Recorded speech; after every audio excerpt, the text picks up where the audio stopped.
It's rare for you to get 2 generations within one, yet with the PlayStation 5 entering its 3rd year on the market, that's exactly what we are getting again, with PlayStation's new generation of virtual reality. And just like that inaugural VR headset, this one arrives on the cusp of that same 3-year anniversary of the console. Is this the catalyst to push VR onto the next level?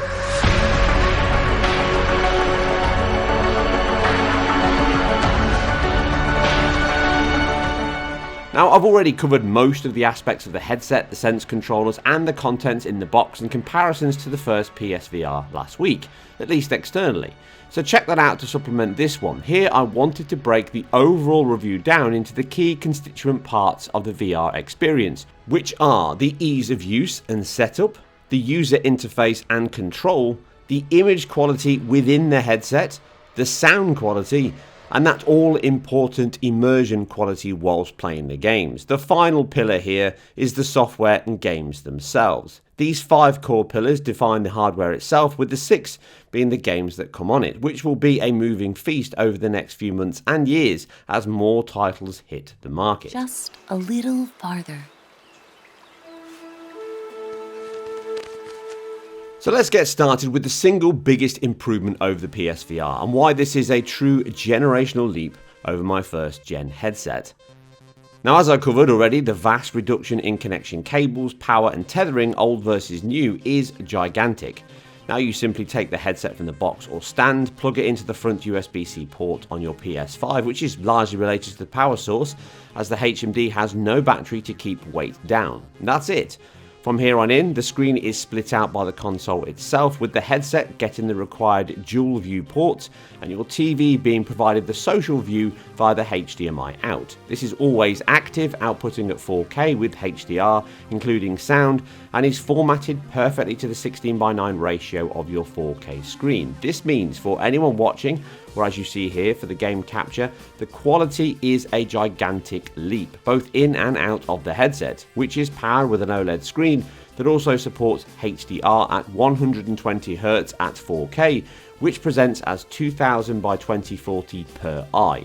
Top marks here, and it is certainly an obvious boost over the 1080p limit of the old output, even with the PS4 Pro, as you see here with the PSVR comparisons. This is a significant boost, and it brings it at least in line with the most premium VR sets on the market.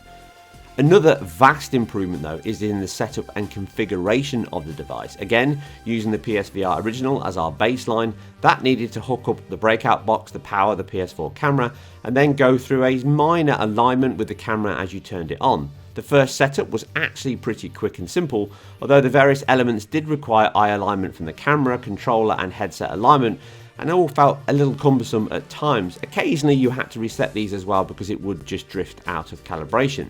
The biggest issue though was tracking, which could drift at times, and in a virtual 3D space you lose all orientation with the real world.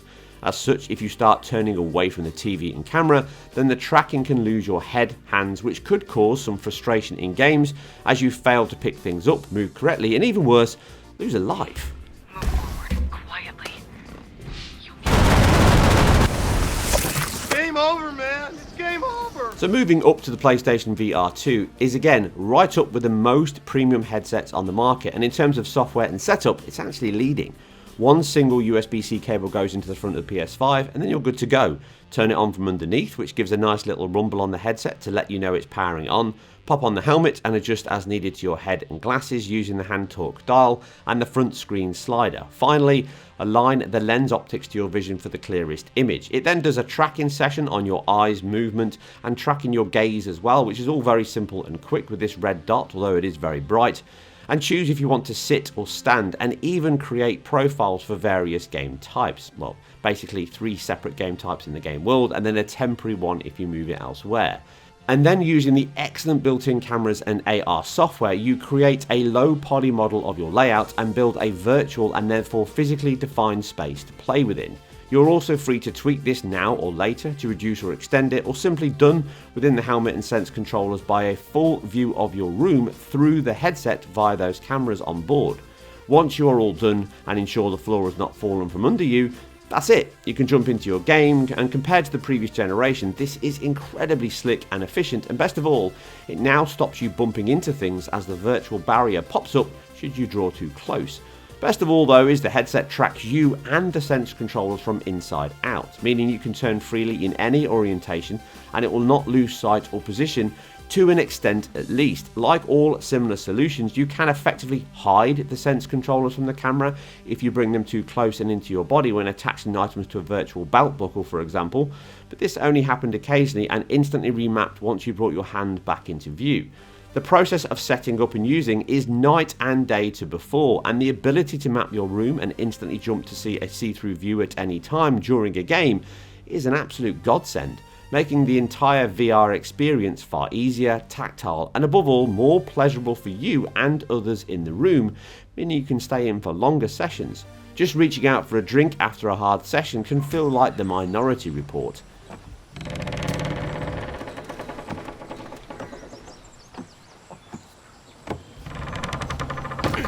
No one's home. This needs a key.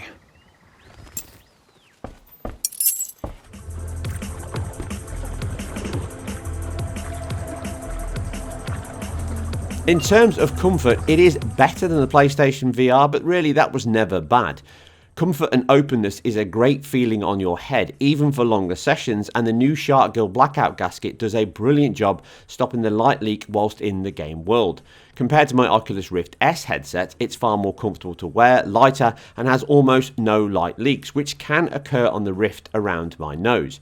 In terms of fogging on the glass, it doesn't happen very often, but then again, I always had a slight gap between this and the old one anyway, but if you have it right up against your nose, I'm sure it will still fog, because effectively you're blocking out any air getting in and out, creating yourself a petri dish of condensation, so just be sure to leave some gap whilst playing. Not only recommended, but by design, not least of which is the fact that the actual fan inside is drawing air in to cool the internal chip, and it will also draw air across your face and past the lenses, reducing the fogging possibilities. It is certainly an evolution of the first VR headset, but that's not a bad thing by any stretch of the imagination, and this is only better where it matters. For ease of use and setup, this is a huge step forward, and aside making it completely wireless and auto-configured, I cannot see much to complain about in this area. I cannot praise the PlayStation engineers enough for how much they've improved some of the biggest issues of the PSVR both in hardware and software, and now it competes in many ways, can exceed the Vive and the Oculus headsets. High marks and praise indeed.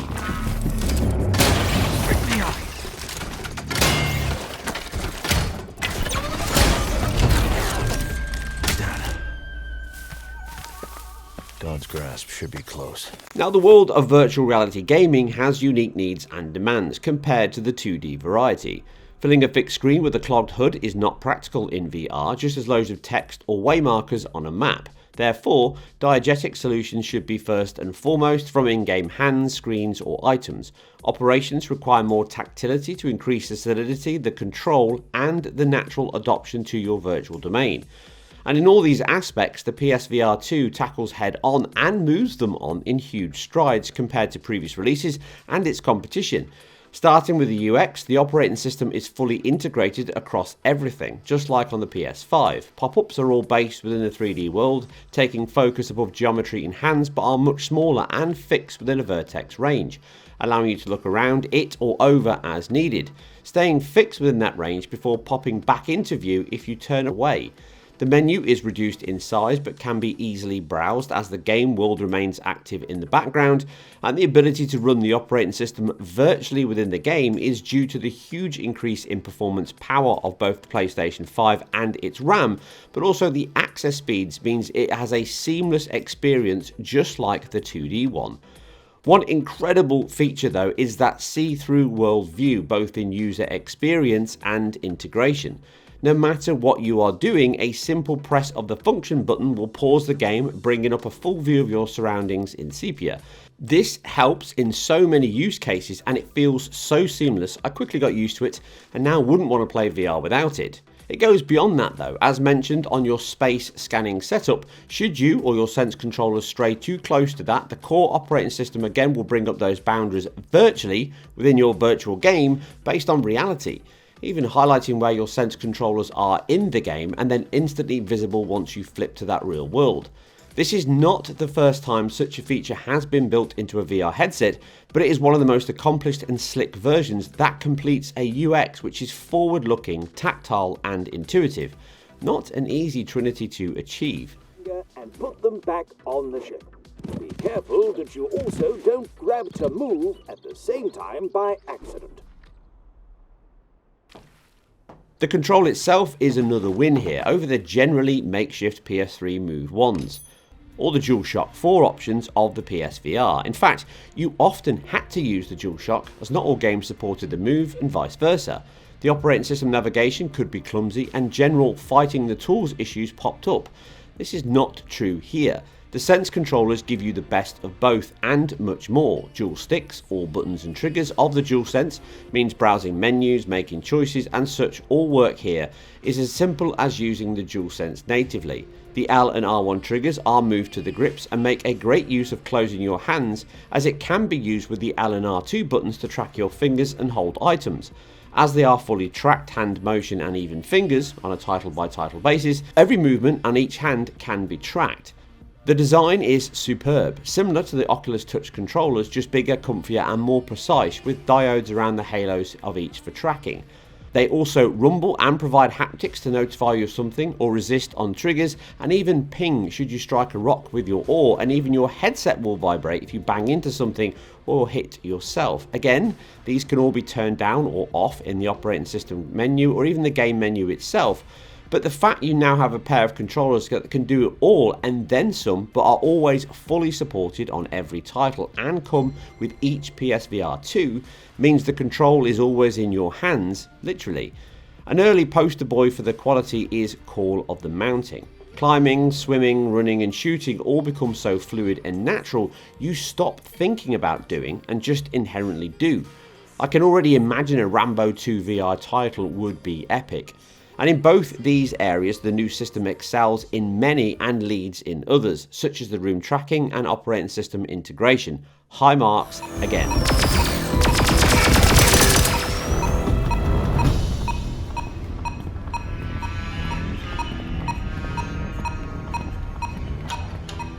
Now, the very obvious upgrade from all this new generation console and HMD hardware is the gulf in image quality, world interaction and just how sharp, detailed and vibrant everything is. The PlayStation 5 is obviously packing a vast amount of power over the PS4 Pro and even more over the base PS4 that the PSVR was designed for. As such, the obvious high-level increases jump out at you as soon as you power on a game, be that a PSVR2 exclusive such as Galaxy's Edge or Call of the Mountain, and even upgraded titles such as Moss and Jurassic World. Many of these games target a full 4K output to the screen, and some use foveated rendering to reduce the resolution and shading quality in your peripheral vision. In addition, some, such as Horizon, mix this with gaze tracking, so that it is not a fixed portion of the center of the screen that dissipates outwards in ever-reducing resolution circles. Instead, it keeps fixed zones within your gaze, and this always moves around the world as you move your eyes, tracking it like a torch beam that again reduces the shading case outwards. In the social screen capture, you can notice this far more than in the headset, which frankly is often invisible unless you stop and start shifting your gaze around very slowly. The speed at which this shifts from gaze tracking is almost instantaneous and never causes any sudden resolution peaks or troughs. It works superbly and it's completely seamless in games that use it, but again, you can always just turn it off in the game or in the menu. In addition, the FOV in the headset is now much wider at 110 degrees, and in addition, many titles now have the in-game camera FOV expanding. Using Moss 1 here in side by side, you can see the PSVR looks claustrophobic in comparison, with over twice the world visible from the exact same distance. This helps in every single title, giving you more space and removing that telescope look you got or could experience in certain titles in the PSVR. The wider, more open view not only helps with the visual upgrades, but also helps reduce sickness levels, as you can now see more of the world and have a better connection to it. It will not stop VR sickness, mind, and aside a choppy, stormy sea race in kayak, I never had any moments of VR legs kicking in. In game, you rarely get any of that screen door effect now, and the constant shimmer and aliasing that plagued the PSVR on either console before now is almost eradicated here. The virtual screen view when playing movies or 2D games, or in the main menu though, a minor screen door effect can still be noticed. Many titles generally look as good in the headset as PS5 titles do on screen. Of course, higher resolutions in AA will only go so far. The model quality, the materials, the animation, the effects, the lighting, etc. will all be on a title by title and team by team basis. As the launch lineup of the PSVR2 is absolutely packed with over 30 titles, I have been working through as many as I can for this review window, and you can expect a packed set of game reviews coming up over the next 7 days right here. There are early standouts here that show off the drastic increases in graphical quality. Firesprite's astonishing work on Horizon, which is even better than what you see here within the headset, sporting some of the best models and detailed worlds so far, and exceptional object physics and interaction. Kayak VR is another one that looks great due to its baked lighting and high quality physically based materials, but it does heavily rely on that foveated rendering, and that can cause some image quality issues even in the headset that you can notice at times, so there's definitely areas that the team could improve there. The title is also another standout itself though for physics and haptic interaction, as being able to push off from a rock surface or bounce a ball with your oar is something quite special. The high quality and art direction of both MOS titles are also a revelation here, and along with the wider FOV, higher graphical fidelity 4K outputs, it makes the already brilliant looking Pro version here look very soft, shimmery and unstable, with far less world in view.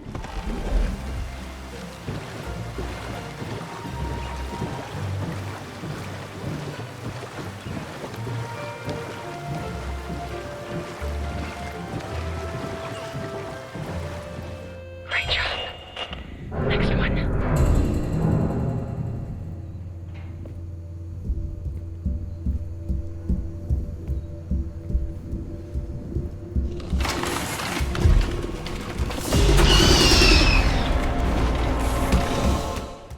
Now, with the PlayStation 5 being designed around the PSVR2, its 3D audio was always going to be a key feature here, and even if you use the very comfy earbud earphones that come with the PSVR2 or a wired or wireless headset such as the Pulse, this is an equally if not greater leap in audio fidelity.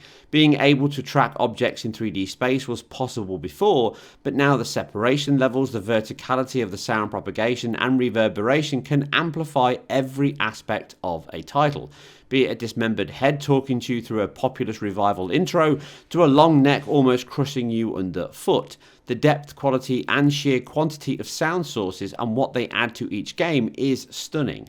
Star Wars also stands proud here, least of which is the very good voice quality work, but also the mix of excellent sound mixing of the game and the rich tapestry of soundscape the world draws from, with Foley legends in Sprocket Systems and Ben Burt.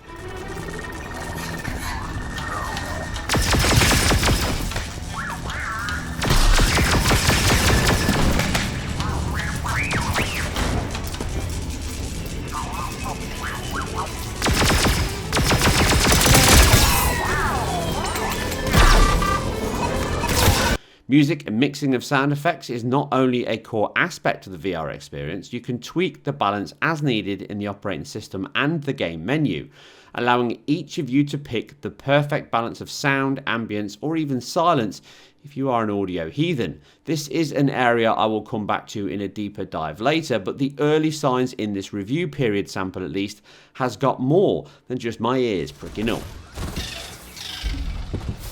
If there are watchers, there's gonna be something worse out there too. And you better hope we can deal with it.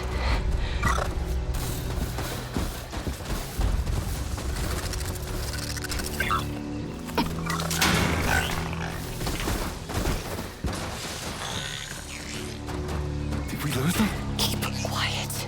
So we come to the final area in immersion quality and the summary really of what this PSVR2 review covers.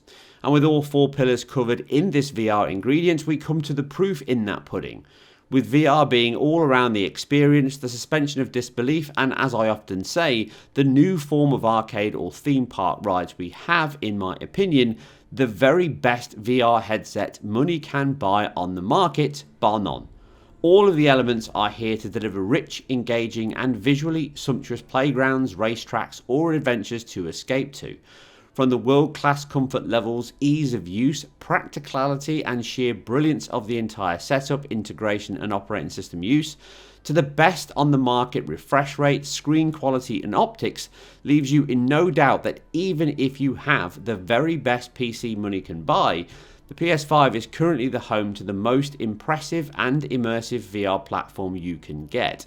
The Sense controllers are small enough to feel like extensions of the DualSense, with faultless tracking quality, up with the best levels of dexterity tracking, and offer a full suite of control in every game type to be perfect for all options, be they bows, guns, volume dials or even tiny mice or men. These over-deliver on expectations and leave the previous solution almost unusable now. The earbuds are okay for those that want a simple and neat choice, but they'll never match a Pulse 3D or other full-blooded audio solution, so if you are into it, swap them out quickly. Also, the hassle of charging the Sense controllers from the cables does add unwanted clutter from your console setup, so add another £40 of entry as the charging stand is almost required in my opinion. The controllers themselves last approximately 7.5 hours in my test, which is really a day's play in VR at best, but some of you may find that low, but I'm certainly not one of them, as it really becomes a warning sign for you to get out and do more, as that limit in one session is already too much, but all power to you if you can break that level. If I had to pick a single element that is top, it would have to be the harmonic balance of function and form the headset and software deliver. It only takes a few minutes to escape into this PS5 VR world, and yet it all feels like an extension of that 2D experience until now. From the lightweight ergonomics and equilibrium of the headset itself, to the eye tracking and pass-through view, the team seem to have thought of every problem area, and if not fully resolved, such as the core USB wire required for PAL and UHD video feeds, they have either severely mitigated it or fully resolved it. And the best part of all this is the feeling we are here at the ground level. This is only the beginning of what can be achieved with the PSVR2. PlayStation have delivered all of the tools, the technology and quality to be market leaders in this growing VR space. The premium VR option right now will all hinge on the most important aspect in this world that we love so much of gaming, the games themselves. The early pack I have sampled here already give me some highlights I will cover in the coming days in video reviews, but also a glimpse of just what teams can and will conjure up with this incredible piece of virtual reality entertainment. Yes, the price may be over £500 to get yourself a ticket for entry, but in reality though, VR is the very definition of premium entertainment, and you will know if VR is your cup of tea. If you struggle with the controls, the VR sickness, or just the feeling of claustrophobia and enclosure putting on a helmet, earphones and gloves, then I doubt this, as great as it may be, the PSVR will make any difference to that.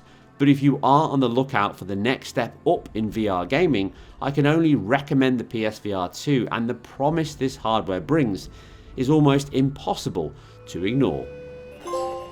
Okay, that's doing whatever that does. If you like what I do here, then please like, share, subscribe and all that good stuff. I am completely self-funded and independent, and again, I'd like to thank Sony for giving me the opportunity to review this hardware early, something that I've always been a very passionate, devout fan of. VR is, in my opinion, the future of video games in a lot of ways, but maybe I didn't answer everything you needed on the PSVR2. The device itself won't be out till next week. I have more videos coming up, so please leave all your thoughts, questions and queries down below, and I'm sure I'll cover them as much as possible on the next one.